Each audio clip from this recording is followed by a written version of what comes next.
Hi friends, we're going to do our rhythm of the week right now. And in class we always do our rhythms with our rhythm sticks. And it's okay if you don't have rhythm sticks at home. We can use something like a couple of pencils or anything you want to do our rhythms with. So let's do our rhythm of the week. And this week our rhythm looks like this. And it's called Rain Falls Shh Down.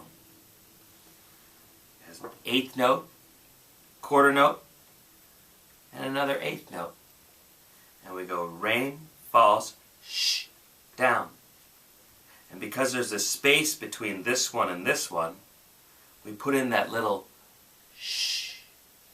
So we go rain falls shh down.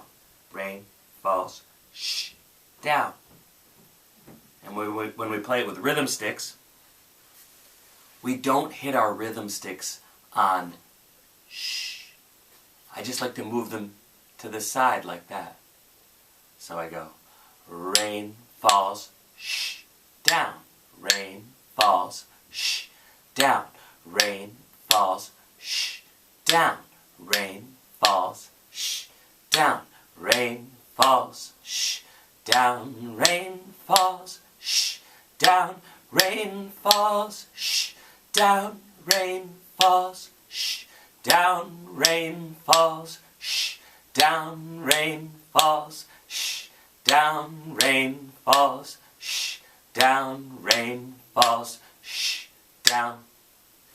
And that's our rhythm of the week. Thanks guys.